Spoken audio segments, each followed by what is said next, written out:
How's it going? Dude, we're good. Can you hear me? Yes, sir. Fired up. Dude, I'm freaking fired up for this, man. I'm so grateful that you and I connected on this. So we're going to launch. We got a ton of people joining, and welcome, guys. Like I said, I'm super excited for this. My name is Chris Felton, and for the last 23 years, Steve Hollbrook, can you believe that? 23 Wow. years. I'm a founding member here of Wealth Wave in Greenwood Village, Colorado, and we have helped thousands of people learn how money works, level up their financial literacy. We have launched many entrepreneurial careers, and we're on a gigantic mission to do two things. One is to eradicate financial illiteracy in North America. I think the pandemic has taught us that people don't understand how money works. It creates a lot of problems in their lives.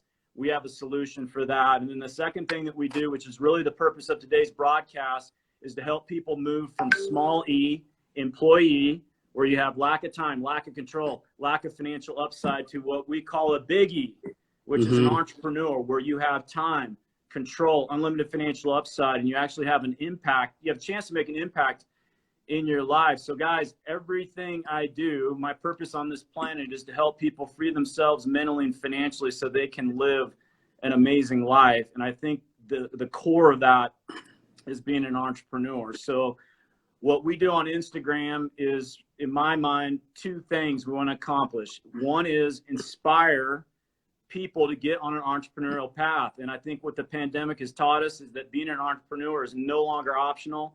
Even if it's part-time, you got to do it. So we want to inspire people to take that leap. We also want to inspire people that are on the path.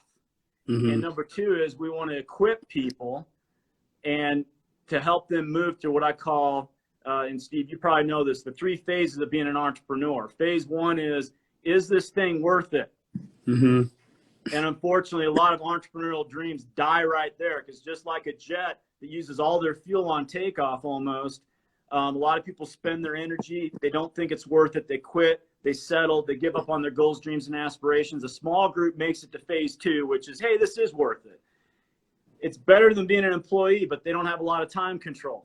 The business doesn't work without them constantly being in it. And then phase three is where Steve and I focus all our efforts. We want people to get to phase three. Phase three is the thriving phase.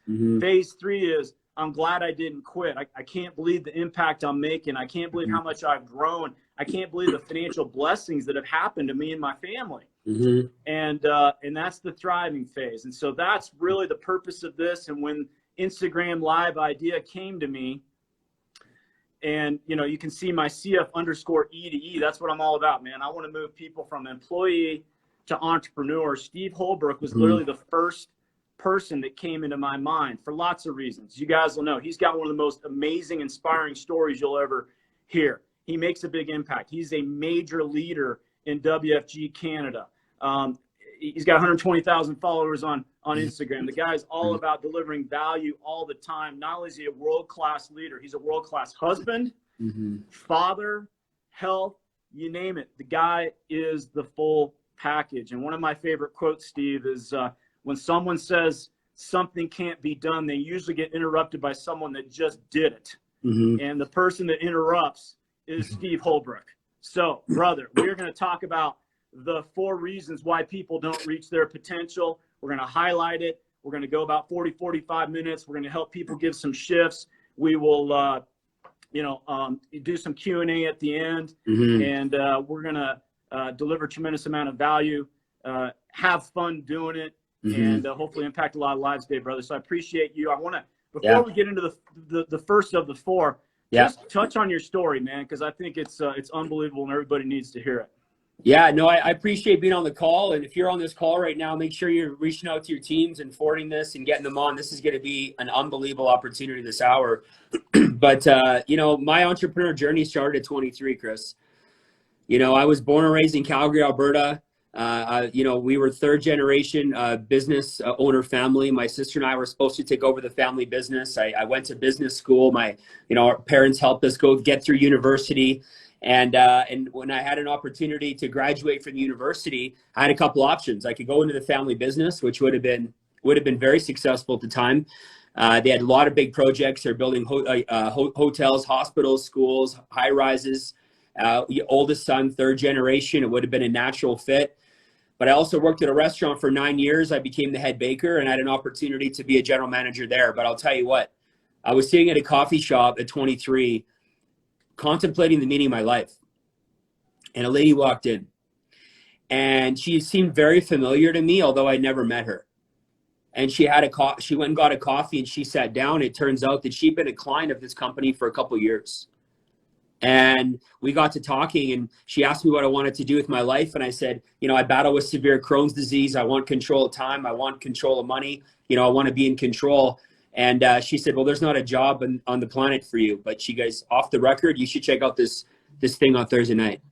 So I showed up to a meeting. I didn't know how to spell in Canada RSP, in the US 401k. I didn't know the first thing about money, but I didn't remember a word that I heard that night, Chris, but I remember exactly how I felt. And I think that's the important thing for all of us to remember, whether we're building teams or building leaders or building a family. It's, you know, how do you make people feel? How do you make people feel? See, I wasn't looking for a financial opportunity when I found this industry, Chris. I was chasing a feeling. I was chasing an environment. I wanted leadership. I knew what I wanted my life to look like. I just needed to find the vehicle to do it. And when I found this opportunity, I said, man, this is it. I don't know if this is the best opportunity in the world, but I was going to make it the best opportunity in the world. And then there we got started. Came full time about 4 months later. First year did pretty well. Second year recruited my sister, right? My best recruit in business. And her and her husband are crushing it. And I was rising up and things were great and times were good. And I was making money, over a couple $100,000 a year in my early 20s. And then you know what? Life has a way of straightening you out. There was something that I had to learn. And that word was humility. And in 2009, I went into the hospital January 4th. And my surgeon said, if we don't take out your lower bowels, you're not going to make it. And I had the fight of my life for 11 months. They finally took out my rectum, my colon, 8 feet of bowel. There were a lot of quiet nights in the hospital. A lot of lonely times, you know, when you're struggling, whether it's with the death of a child or anxiety, depression, man, it's a lonely road. It's a lonely time, but we made some big decisions, Chris, and we fought through it. We came out in the last 11 years, we went from 14 licenses and now we have 50 senior brokers on our team. And wow, we're fired up, man. Grateful to be here. Yeah, brother, you're such an amazing example. So let's dive into this. And yeah. I'm looking at number one. I think you and I could spend an hour on this one, and it's gigantic. The number one reason people don't reach their potential is they don't see themselves winning. Why don't you tackle that here? We'll spend about, like I said, about 10 minutes per topic. I definitely have some things to add here, but okay. They don't see themselves winning. So what are your thoughts on that? Yeah, I think a lot of people don't see themselves winning if they're really being honest with themselves. I think a lot of people hope to win, but they secretly expect to fail. And I was thinking about this morning, and I was doing a mentorship meeting last night with a bunch of my leaders, and here's one of the biggest reasons that I think that people, Chris, are so stuck in the old version of themselves. And you call it identity, you call it whatever you want, but people are so stuck in the past. We just allow our past experiences to cloud our future. We're hanging on to the relationship that didn't work. We're so emotionally tied to the teammate that quit 19 years ago, right? And we just keep counting ourselves out from the beginning, right? The whole world's been counting us out forever, so we just pile on and we just count ourselves out, and sometimes it's a safety mechanism because we're too afraid to get hurt again, right? It sets us up for a nice little excuse on why we didn't make it. And most people, they just flat out don't spend enough time in the possibility thinking realm. Yeah. Right? It's just we spend our time in, well, what could happen if, and oh my gosh, if it fell apart, and it's just, you know, all the negative things. And I just dedicate my life to becoming a possibility thinker. Yeah. And it's a muscle that you have to exercise. And one of my great mentors, Cam Michaud, talked a lot about it, but those are some things that are on my mind. How about you? Yeah, you know, one of my go-tos is you don't get what you hope for, you get what you expect. And it was actually Bob Proctor's book, You're Born Rich. That's one of the books that if people ask me, hey, if you had to hand one book to your kids on your deathbed, what's one? There's a few there, but one is Bob Proctor. And, you know, and he said, expectation is the triggering point for your success to happen. And, back in 2008, we were sitting on, $250,000 of unsecured debt. My wife's trying to figure out if she wants to stay with me or not. We're leaking money. And, it's actually, you've been mentored by the great Andy Frisella, right? And, and I ask my guys this often, and you'll see it, man. In your heart of hearts, this is a great question for the group. In your heart of hearts, what are you really expecting to happen? Yeah. And I think one of the things that, causes people to struggle, and entrepreneurs, is they're just kind of expecting to get by. They're just, that's that phase 2 people. And so that's what I always got to check myself on is, what am I really expecting to happen? And there's a leveling up of expectation. I think the second thing, Steve, is people allow their outside world to dictate their thinking. Yeah. And as you know, an outside-in approach to life, we learned that in the pandemic, right? An outside-in approach to life doesn't work too much. So all success, all change is from the inside out. So, the shifts, I'm going to talk about my shifts. I'll go back to maybe some things that you think you can do to shift there. What has always helped me with shifting is, what do I really want? Why do I really want it? Actually sitting down, because I ask a lot of entrepreneurs, what are you really aiming for? And it's like crickets, man. It's just, they don't know. They're just, busy. It's a joke in our office. You ask people, how are you? And they're like, oh, so busy. I'm busy. Busy doing what? So for me, brother, it's always clarity of aim. What do you really want? Can you spell it out in 3 seconds? What do you want? Can you spell it out in 30 seconds? What are your top 10 reasons why you want it? I just find people struggle. And then for me, it's a ritual. It's a morning routine. It is the ability, because your life's going to turn out based on the images in your mind and what you repeatedly tell yourself. So I must spend 5 minutes in the morning seeing it and believing it and reading my top 10 reasons. And then eventually the compounding of that is substantial. So what are what are the things that you think people need to do in this one they don't see themselves winning? What are some things they can do to kind of shift it? Yeah, that's awesome. I'm over here taking notes. I'm writing stuff down. I mean, I got a lot of good nuggets out of what you just said, so I appreciate that. A couple things come to mind. If you're one of those people that don't see themselves winning, the first one is associations, right? You got to get around people that are further down the path. You got to get around people that believe in you. You don't need to believe that it's possible for you, but you need to believe that they believe that it's possible for you. And in the beginning, you got to get around people and borrow that belief. Obviously, you need to have trust with those people, but I find associations are everything. If you're an eagle and you start hanging around with a bunch of ducks, eventually you're going to quack, right? So it's you become the people that you hang around the most. Those that hang around people that have confidence tend to gain more confidence. Right. But unfortunately, a lot of us, we're at the top of the confidence pyramid, right? And everybody in our life has less confidence than us. So we feel pretty good. Right. And we don't really realize that we're just counting ourselves out a little bit because all the people around us, they never count themselves in to begin with. Oh. And the second thing that I just want to share quick is this. I mean, I think it's time that people start raising their standards.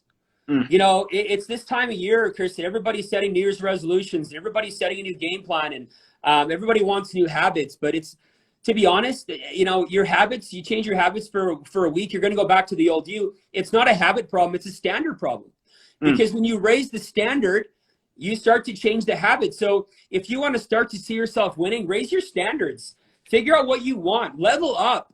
Be unhappy. What you don't hate, be happily, blissfully dissatisfied. What you don't hate, you'll begin to tolerate. Tony Robbins says progress is happiness. So what's progress for you? Level up, and you're going to start to develop those habits. Yeah, dude, associations, right? And what you're talking about is on this path of being an entrepreneur, there's these traps, and especially when you've had some success, and ego likes to, get you trapped in certain things. And what I find with people that kind of stay stuck in level 2 is they have some success and they have the dreaded, I know that. Yeah. Oh, yeah. dreaded. I know that. Like Yeah. my Oh, kids can't say that around me, like, because there'll be a crazy. smoking crater where they once stood. And I had a coach back in the day. He said, you know what? Based on your results, you don't know squat, brother. Yeah. And I'll know you know it when you're actually living the results. Yeah. And so this thing Totally. of associations, everyone's probably heard that. And what Yeah. most people do, 100 Steve, times. is they go, oh, yeah, associations. And then it goes in their notebook to be buried until the next time it gets brought up. Yeah. I would say the challenge for this crew is, based on that, what are you going to do to change your associations? What's the next thing you're going to do to change your associations? Okay, we got to get off this, man, because you and I we could go all day on down this a one. rabbit It's a hole good for one. hours here. So that's so number one, they don't see themselves winning. Number two is, this is a big one, man. They don't have helping people as their top priority. Tackle that one. Yeah. You want me to hit that one? You, brother. Yeah, I'm going to kick that over to you to start. Yeah. So our second one, again, just to repeat what Chris says, is they don't have helping people as a top priority. Like, COVID's taught us a lot of things about ourselves, and it's taught us a lot about where our mental capacity is at. But I think it's almost created more of this self-centered era. The news and the media, they create so much uncertainty. And the problem with uncertainty and chaos is it leads us to go into survival mode. So we go into the survival mode. It's like, how can we survive? Remember the toilet paper at the beginning of COVID? People were like running people over to get toilet paper, because that's a perfect example of going into survival mode. How do we survive, right? I need to go out now and get what's mine. Every man or woman for themselves. And it's funny because the world-class thinkers do the opposite. See, middle and upper class thinkers, right? It's all about competing, and it's all about beating people, and it's all about I win, they lose. I win, they lose. But world-class thinkers, they move from competing, as we know, to creating. And it's all about what can I create? How can I create wealth for other people? Create jobs. So in times like this, the world class, they go, how can I create more jobs, more wealth, right? More giving. And the middle class thinkers, it's all, how do I just survive me, right? They're buying handguns and shotguns, and they're building bunkers, which may not be a bad idea. But you get what I'm saying. So, it's just one of those things where, unfortunately, if people don't pay attention to it, they can get really caught up in themselves. And man, that's a lonely path too. Yeah, I mean, I think it's once again, when we were struggling, and I had to kind of make things happen, and every person I was in front of, I had to close them, or it was really all about me. And I had a coach I hired for about 4 years who was amazing, and nothing was happening. People weren't buying from me. They weren't coming on board my team. And my coach said, oh yeah, it's obvious. You're wanting things from them. Yeah. And so they don't know that, but they feel it. And so when you're done sharing what you're doing and you're asking them to move forward, they just at an unconscious level, they just feel uncertain. Yeah.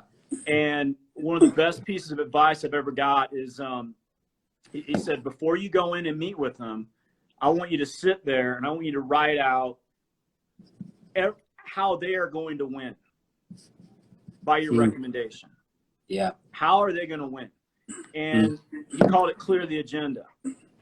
And so I had to clear the agenda, and I wrote this big list, because the first sales job's on you, brother, right? Yeah. And you must 100%. feel that you're bringing value to the table, so you can, right? When you speak with conviction. And so I sold myself on the 12, 15 things. I'm like, man, this is a badass plan. And they're dumb not to move forward with it. And I went in and showed it to them. I cleared my agenda. I cleared what was in it for me, because that's the whole key, brothers, in life, getting us out of our own freaking way. And of course I presented and I said, hey, what do you guys want to do next? No questions, move forward. So that absolutely transformed and changed my life. And to rock being an entrepreneur, it is about value. And part of my morning meditation as I'm winding up, I've been asking myself these 3 questions for many years. And it's, how can I grow? Okay, we'll talk about growth here in a second. What's the one thing I need to focus on right now? How can I grow? What can I give? Mm-hmm. And with that, actually mentally going through my schedule and seeing and you know, we got to prime our pump. We got to prime our mental prefrontal cortex to scan our environment to see opportunities where we can add value. Not necessarily, you know, with our business, just add value, make an impact with people without worrying about what's in it for me. How can I grow? What can I give? And what can I celebrate? Because that's the other thing that I think people in phase 1 get real stuck. And one of the reasons, Steve, they don't move forward is they don't celebrate the wins. And they're just going, oh, well, I got to grind it out. My life has to suck. And then I'll eventually get there, and then I'll eventually celebrate. And so, so how can I grow? What can I give? What can I celebrate? So those are some things, you know, that I'm thinking about. But, you know, when I'm talking to people, the ideal people I want to mentor are people that absolutely, you got to have a heart for helping people. And if you don't, this business will never work. Right. Or really any business is not going to work. It's true. And, you know, coachability, we'll talk about that. And then they got to want to grow and develop. So what other things you think people can do to, you know, because you got goals, you got things you want to get done. But, you know, sometimes our goals can get in the way of, you know, and I think it's both. I don't think it's either or. But what are some things that people can do to kind of get out of their own way, so to speak? Yeah, I think. Yeah, I mean, you said a lot of great stuff, and I agree with all that. And you know, many of those things are things that I would have mentioned. But just to maybe feed off what you said, I think you have to have that "how can I serve" mindset. How can I serve? You know, people come to me all the time, Chris. They're like, "How do you prospect and how do you get recruits and how do you meet people?" I'm like, "Man, you've been in the business for 4 years and you still know how to meet people." I said, use my wife as an example. When we're out and about, she talks to everybody. Everybody at the farmer's market knows her. Everybody in our communities, everywhere. And she loves to give. She loves to help. She gives you the shirt off her back. She just knows as a giving, loving person. And guess what happens? People text her, "Hey, you know, your husband's in this industry. I'd like some advice on my money." Or, "Hey, my friend's looking for a business opportunity." You know, everybody's trying to find the shortcut. How do I get big without really caring about people? How do I make a ton of money without really going all in? And if you don't, like what you said, if you don't genuinely care about people, like, good luck with anything. Good luck with being happy. Yeah. I just wanted to add that. That's all I got to say on that. Yeah. I mean, at the end of the day, I mean, it's Tony Robbins talks about, you know, the, you know, kind of the 6 things, you know, certainty. You got to have certainty in your life. You got to have variety in your life. You got to have significance. You got to have love and connection, right? So certainty. We got to have a certain amount of certainty. I'm sitting in a building. I got to have certainty that, you know, this thing's not going to crater on me, or I can't really focus. We got to have variety, which is why I recommend people become an entrepreneur. Yeah, because you're going to get that variety. You're going to get some thrills and some challenges and some stuff that's going to grow you. Significance. You want to know that your life made a difference, which is why you and I are doing this, right? You and I talked about it, and you're like, "Hey, you know, what do we want to get out of this?" I'm like, "Well, you know, I just turned 50 and I'm looking at time a little bit different. And I'm like, you know, before I depart the planet, I want to impact 10 million plus people in a positive, powerful way." So that's where this kind of came from, right? So significance. And then you want love and connection. And so those are the 4 things. But what happens is people stop at those 4 things. Yeah. And what he talks about is you'll only, so, you know, so they buy stuff and all that. And, you know, I call that looking for love in all the wrong places, right? but 5 and 6 is the only way you'll ever find true fulfillment. And one is growth, which we're going to talk about growing ourselves here in a second. One is growth. And the second is helping others. That's it. So the only way the only secret to being fulfilled in this life is you must be growing and you must be making an impact for other people. And that's it. And so I just find a lot of people make that mistake, and they try to buy their way. They try to, you see them. Anyway, all right. So let's get to number 3, right?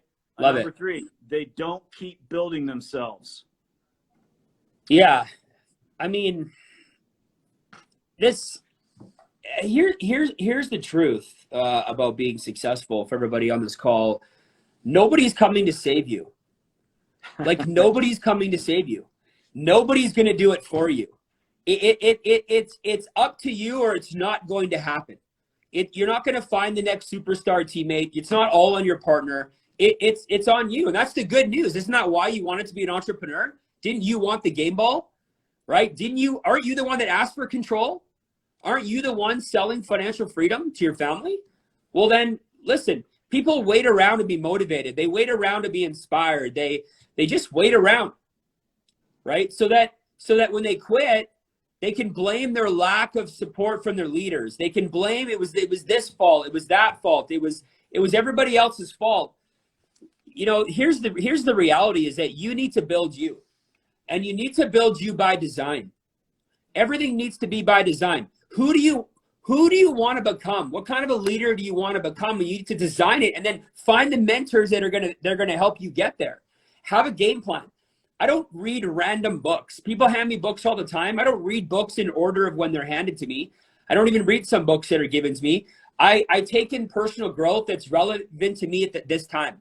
I don't do random personal growth courses all over the place. Everything's by design. Everything's with intention. If I need help here, like I'm rereading Leadership right now by John Maxwell. Read it several times, but I haven't read it for a couple of years. So I'm doing it because we are all fighter jets, and we have to get refueled in the air. An airplane loses most of their fuel on landing and takeoff. Well, if you keep taking off and then landing your plane, and then taking off and landing your plane, it's exhausting. You're going to run out of energy. You're going to run out of fuel. So just remember that you have to be refueling yourself so that you can stay in the air. You don't have to land the plane, and it doesn't have to be this all the time. You got to get to this, right? So that you can be a servant to other people. Yeah, no, I think I think the plan to grow yourself. What do you have an actual plan to grow yourself? And a lot of people think all I do is read, and that's not true. It's I'm about because a lot of people like rip through books, and they're like I don't know, Steve, if they're looking to get a gold star from the teacher because they finished a book in 36 hours or whatever. I'm actually kind of a slow reader. But when something, I love that. If you see my books, they're mangled. My Born Rich book, but I'll stay on a page for 3 or 4 weeks. Like I'll just keep looking and looking and looking and looking and looking and say, how am I going to apply this? Okay. Because I think what people do, especially this time of year, is they're taking inventory of their lives. The new year's coming, and January 1 rolls around, and they got 40 things they want to fix. Yeah. And they're jacked up and they're excited, but they get overwhelmed. And much like the gyms and all the gym memberships that people buy in January, in February they can't find the gym, and they can't find the stuff that they want to fix about themselves. So what helped me, and I did that for years. And so for me, that whole mentality of, how can I grow? What's the one thing that I need to shift right now? What's the one habit I need to implement? And it's not 21 days. It's, it's 65 to 70 days. I don't care. Yeah. But this is the one thing that I need to work on and shift that's going to, make the biggest impact in my life. And guys, here's the power. If you make 4 or 5 shifts a year, it's unbelievable.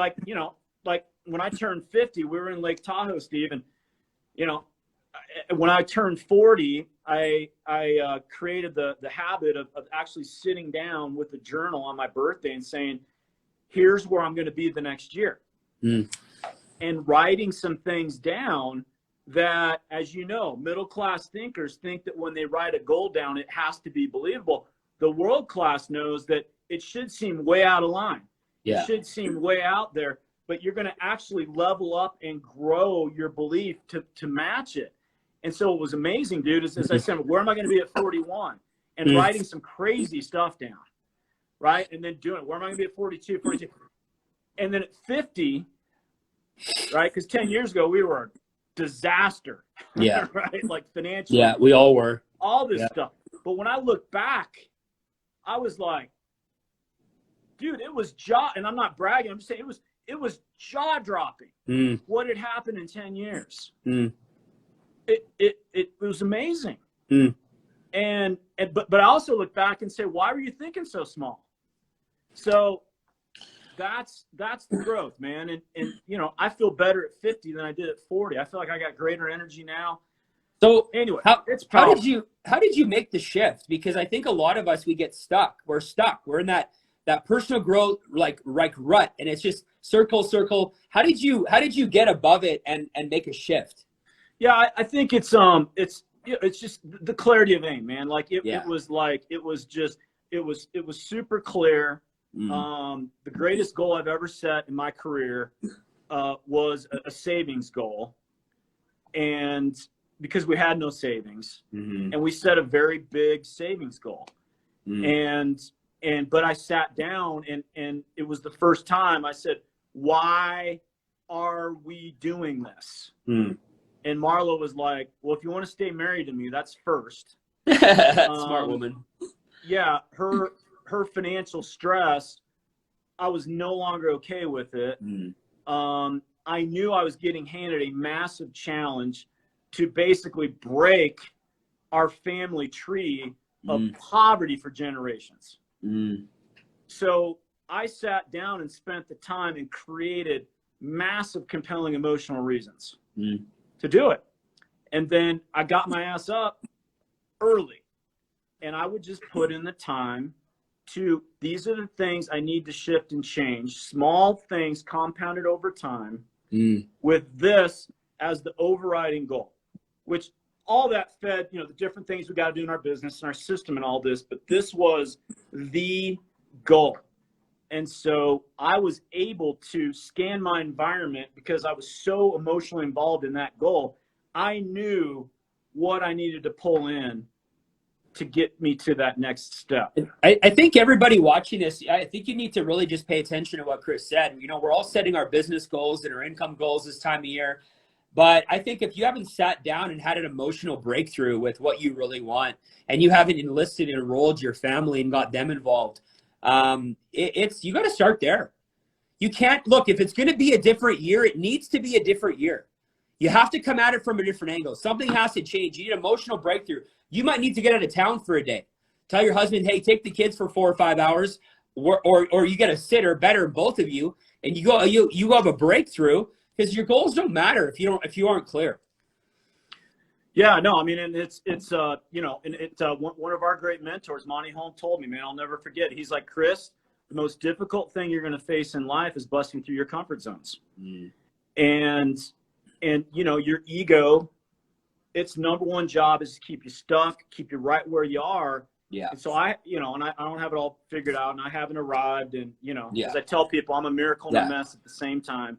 You know, I got stuff I got to work on. I can fall back, you know, it just, so, you know, and I don't do these because I have it all figured out. Yeah. I'm just sharing stuff with people that's worked and has made an impact in my life. I got a long freaking way to go.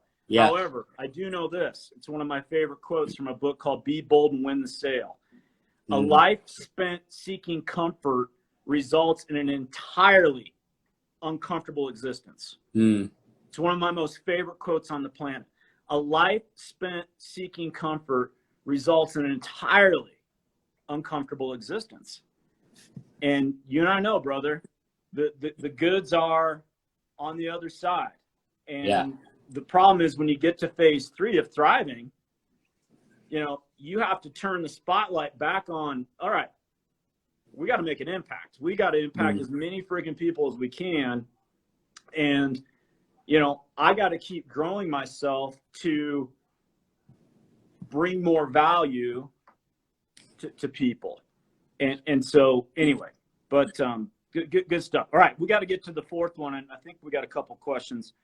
Yeah, if you guys got any questions, just throw them in the box, and we'll get to them after. Yeah. So we're actually doing really good on time here. So number 4 is they don't keep building others. I think we hit a bunch of that stuff, but they don't keep building others. That's one of the ways people don't reach their potential.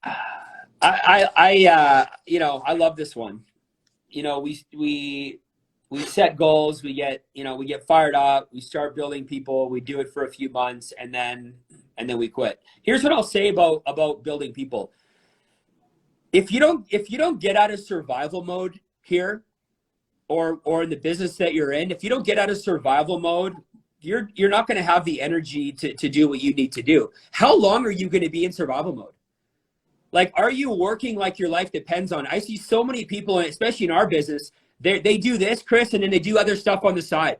Yeah. And they're giving this like 40% effort, and they're giving that 40% effort, and they're wondering why they're not really winning it either. It's like I have 3 kids. If you told me one of my children were terminally ill, and the only thing that I could do to cure them was that I need to lay down enough evidence in the month of December that I was working my tail off, I'd work 24/7. It's not that you don't know what to do. It's just that you're not sure if you're willing to do it. I know people that did 2-3 things on the side and they're still broke all the time. If they would just focus and get out of survival mode, they could focus on, because when it's all about you and it's all about your pity party and it's all about your little, whatever you're going through, and your problems are bigger than everybody else's and blah, blah, blah, blah, blah. You're going to be tired, right? You're going to, and the most important thing is you're going to lack vision. And if you don't have a vision for what you want to do, and if you aren't clear on where you want to go, you're not really going to care about other people the way you should. And you're going to stop building people, and you're going to be an up, down, up, down, up, down, up, down. Well, if you're in our business, that's certainly not how this model was designed. You should not be in survival mode for very long. Yeah.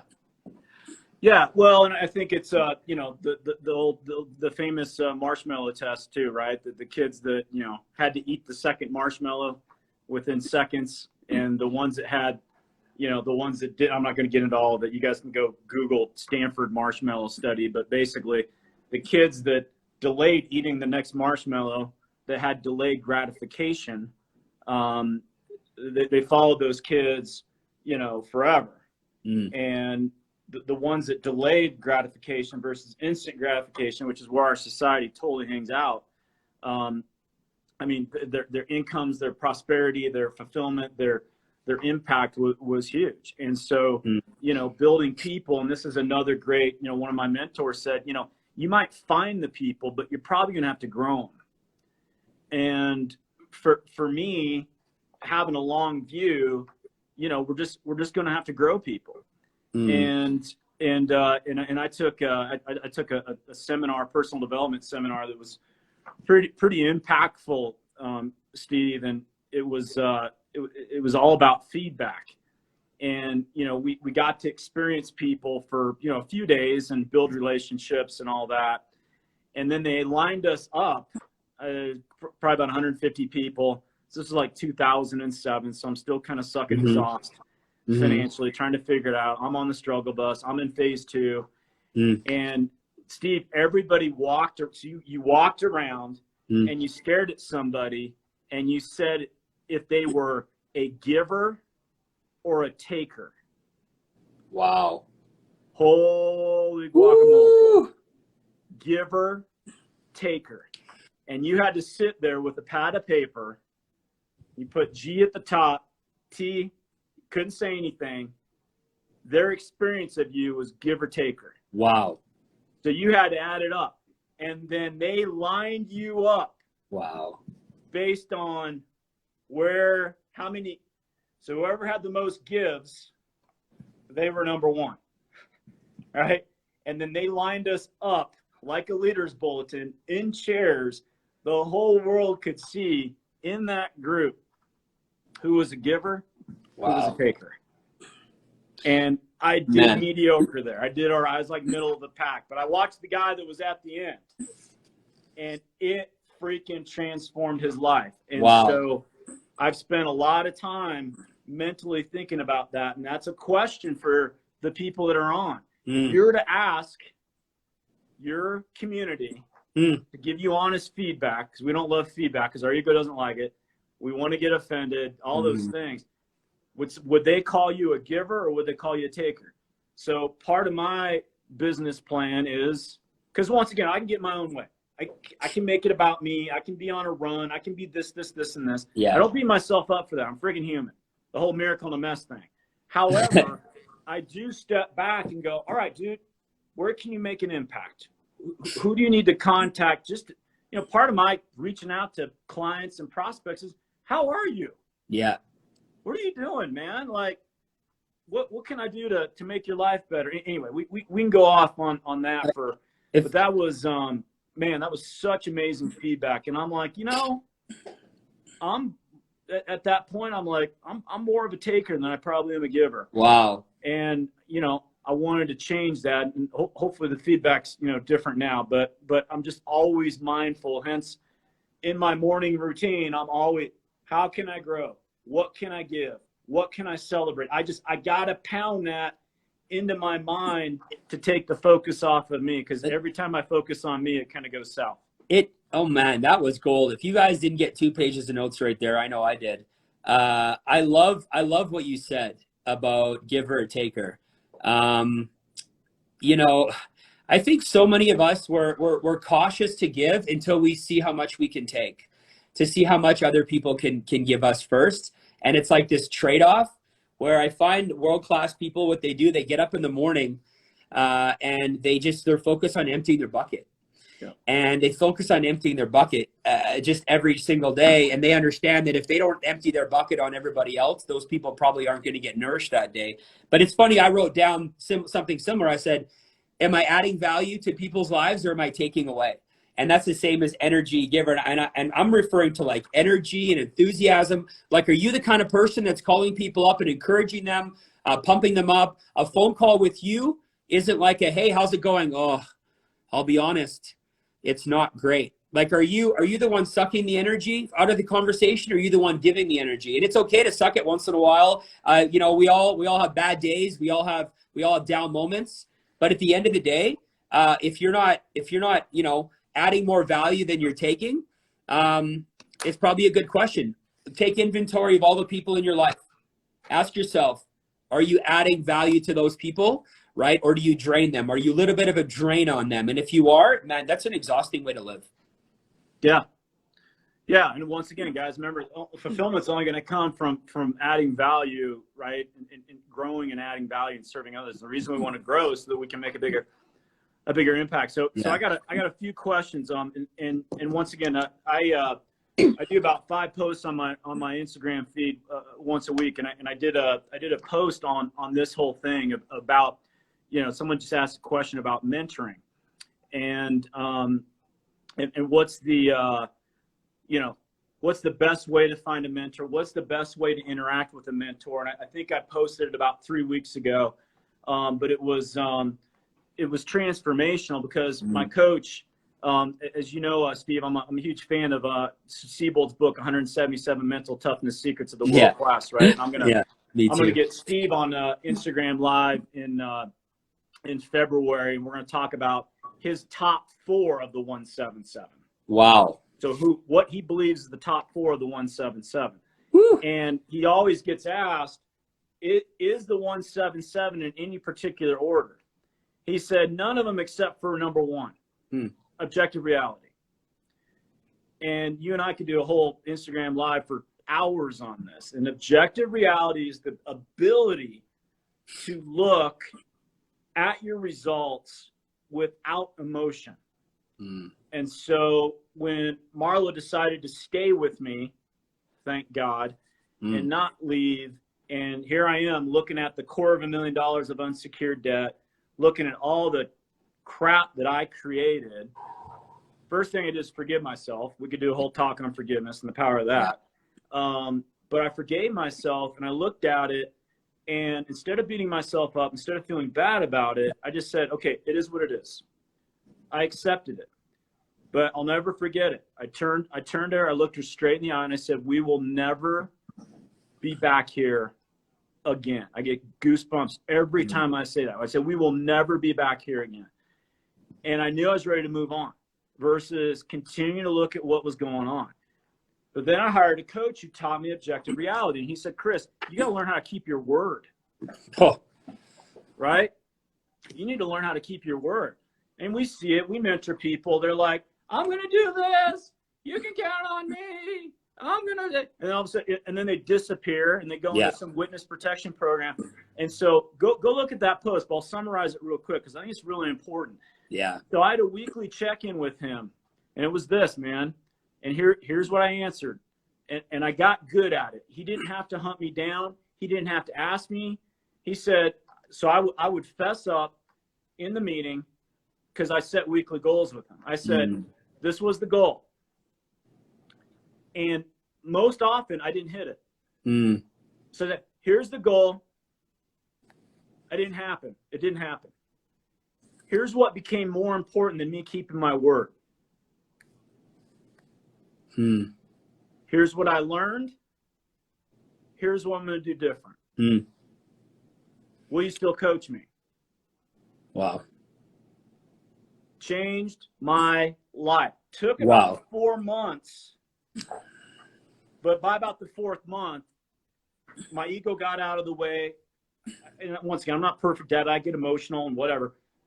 But objective reality, I was like, hey, I said I was going to do this. I didn't do it. Here's what became more important than me keeping my word to you, to my wife, and to my kids. However, here's what I learned. Here's what I'm going to do differently. Yeah. Are you going to keep coaching me? Because a lot of people, as you know, I got a mentor, and it's this kind of shoot the breeze stuff. And by the way, if you're on here and you don't have one, you got to find one. But the way you reward them is keeping your word. And I said, Steve, I told my guys this. I'm like, my dream for a business is to have a team of badass people that go, I said I was going to do this. I either did or I didn't do it. Here's what became more important than me keeping my word. Here's what I learned. Here's what I'm going to shift. Will you coach me again? Die and go to heaven. Wow. I think that's, you hit something on the head here. Look, if you're beating yourself up right now on this call about something, you got to stop beating yourself up. You have to find a way to be able to talk to yourself tough and not beating yourself up. You know, it's all about making progress. And Chris talked about it. We make mistakes. You got to make progress. You got to fight for every damn inch. And, you know, I tell my son when he makes mistakes, and I just say, we talk about it, and I say, listen, be better. Just be better. And that goes with me. I need to be better. Hey, Hollbrook, be better, right? If I don't feel good about a conversation that I had, or I don't feel good about an interaction that I had, or I don't feel good about something I said to my wife, or I don't feel good about my health, hey, just be better. Just make progress. Please, please stop beating yourself up. It doesn't serve you. It sends off so many negative triggers. It makes you hard to open up and hard to approach, and everything's more emotional than it needs to be. It doesn't need to be about you beating yourself up anymore. It just needs to be about you being better. Just get better. Just be better. And that's what I tell myself, you know, when I'm struggling, just get better. And that's really what it comes down to. Just let go. Let go. Yeah. It's just what I learned, what needs to be different, you know, moving forward. And I did a post on don't beat yourself up. I think it was last week or this week or whatever, because it's a big one. Because when I go, you know, when we go speak to crowds, I'd ask the crowd, hey, how many of you guys are good at beating yourself up? I mean, dude, it's like 90% of people raise their freaking head. I'm like, guys, and this is what my coach always asked me, based on results. I hated this. He said, based on results, how's that working for you? Well, based on results, it's not. And so objective reality is, okay, I did or I didn't. Okay, got it. I'm not going to beat myself up. There's no guilt. There's no shame. There's none of that stuff. Because as you know, it's to get from to get from phase 1 to phase 2 to phase 3, as you know, Steve, it's not time management, it's energy management. Mm-hmm. And you just can't, you got to manage that energy. And beating yourself up in resistance, man, it robs you. All right. So any last parting shots, brother? We probably need to wrap this up. This has been tremendous. I love, we got to do this again. I think people would agree. Man, fired up. I think I told a bunch of people it started at 10:30, so that was my bad. Next time I'll get them on early. Yeah, just take inventory of where you're at today. Take a snapshot. Where are you at? Write it down, figure it out. It's kind of like taking a picture of you 5 years ago. Take a snapshot today so that you can start to measure how far you've come. You've had some wins this year. You just probably haven't acknowledged them. You've made progress. You just don't remember what it was like a year ago. You've grown. But we spend so much time in the past and what didn't happen, and I missed my goal, and I'm such a loser, and nothing's working, and I'm still overweight. Give me a break. Give me a break. Give yourself a break, I should say. Take stock of where you're at so that you can measure your progress. Get on a game plan for growth, and just start to implement some of these stuff. Just a little bit of the stuff that we talked about, and your life will start to change. Yeah, it's there's actually an app you guys can download. It's called the Win Streak app. It's a free app, and I've had it. I don't know how, probably well over 10 years, and it forces me to record, daily wins. And actually, one of the first things I do, Steve, before I get into, kind of game planning my new year, is, and it takes a while, but I'm a big, I'm a big journaler. I write stuff down. My goal is, I hope my kids will read what I write down. And if I don't write down what's going on, then once again, I'm probably not really expecting a fantastic life. Mm-hmm. Right. And so I'll go through there and I want to record. So if you're doing it daily, that's 365 days. Like it take a while, but I want to pull out the stuff that was pretty major. Mm. And I remember 2017, we had a bunch of regulatory stuff, and mm-hmm. it wasn't a good year. My income went backwards, and going into that session, I'm like, it wasn't a good year. And then I went through it, and I averaged consistently 120, 130, 140 wins. Mm. And I was like, dude, it was a good year.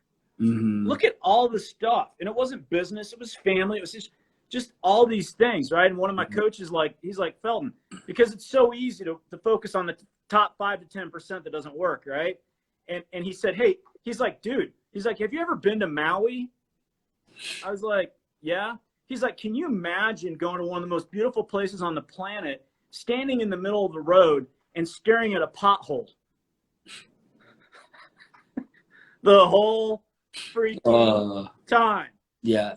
And so I would, get up and whine and complain, what my life sucks, all that stuff. And he's like, dude, you're either going to search for evidence that things work, or you're going to search for evidence that things don't work. And he would shift me. He's like, quit staring at the freaking pothole in Maui. Mm-hmm. And wake my ass up. Because we are super, super, super blessed to do what we do and live at the time that we live. Wow. And we just got to make sure we're not staring at the pothole. I love that analogy. I'm going to use that. The pothole in Banff. Yeah, exactly. Lake Louise pothole. Yeah, the pothole right in front of the beautiful lake. Yeah. Yeah. The pothole Lake Louise. Thanks for having me on here, Chris. I appreciate inviting me onto your live. And I hope you guys got some value. And, make sure you go and give Chris some love on his page and as well as mine. And love some feedback on what you got out of the event today, whether it's you posted on stories or share the goodness. Yeah, and guys, just take note. January 4th, 9:30 a.m. Mountain, I will have a mandatory book you guys need to track down, written by a guy named Josh Tolley, called Evangelpreneur.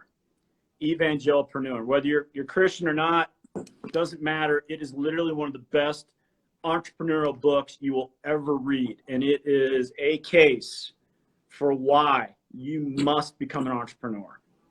And it's actually how I lead with getting people excited about what I do. So Awesome. Evangelpreneur, Josh Okay. Tolley, January 4th, and then early February, we're going to get the great Steve Siebold to talk about his top 4 of the 177. So I'm going to keep doing this once a month. Steve, you're the first. You're unbelievable, man. I love. Never forget your you. first. Thanks, brother. Thanks for bringing it as you always do, man. It's an absolute blast, and I think we made an impact for some people today. We'll see everybody. Thanks. All right, thanks, guys. Check out.